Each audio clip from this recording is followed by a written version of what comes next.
আচ্ছা বন্ধু, হ্যাঁ বলো দেখি। শোন, তোর থেকে একটা মাসালা আমি লিবার চাচ্ছি, ঠিক আছে? হুম। তো শুনেছি তুই তো ফেসবুক টেসবুক ঘাটিস নাকি, অনলাইন তো ঘাটিস?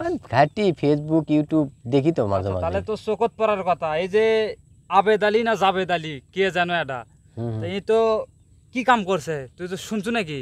না এটা তো আমি দেখিওনি শুনিওনি। আচ্ছা, এই করছে কি, এই যে যে প্রশ্ন ফাঁস হয়, হুম এই হুম। যে বাংলাদেশের যে পরীক্ষাগুলো হচ্ছে, তাই হ্যাঁ। প্রশ্ন ফাঁসে এই জড়িত, ঠিক হুম। আছে?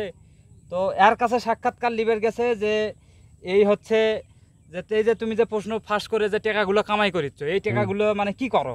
এই কি উত্তর দিছে জানি, কি উত্তর বলতে দিছে? আমি খারাপ পথে যতই টাকা কামাই করি, হুম। আমি হলে ভালো পথে দেই।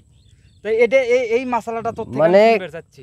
খারাপ পদে টাকা উপার্জন করে হ্যাঁ, হ্যাঁ, ভালো পথে ভালো পদে ব্যয় করে। আল্লাহর রাস্তায় ব্যয় করে।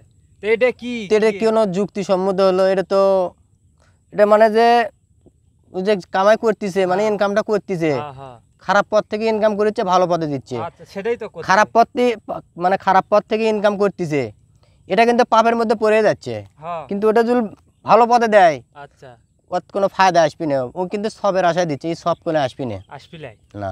আমি তো সেটাই কওয়া চাচ্ছি। আর কিন্তু খালি এরকম কয় সারবি। তাহলে এই যে আবেদ আলী না জাবেদ আলী যে এই কাজটা করিচ্ছে, হুম। তাহলে এটা কি ভালো কাজ করিচ্ছে? মোটেও না। ভালো কাজ কিন্তু করেনি, এটার আমি ঠিক আছে?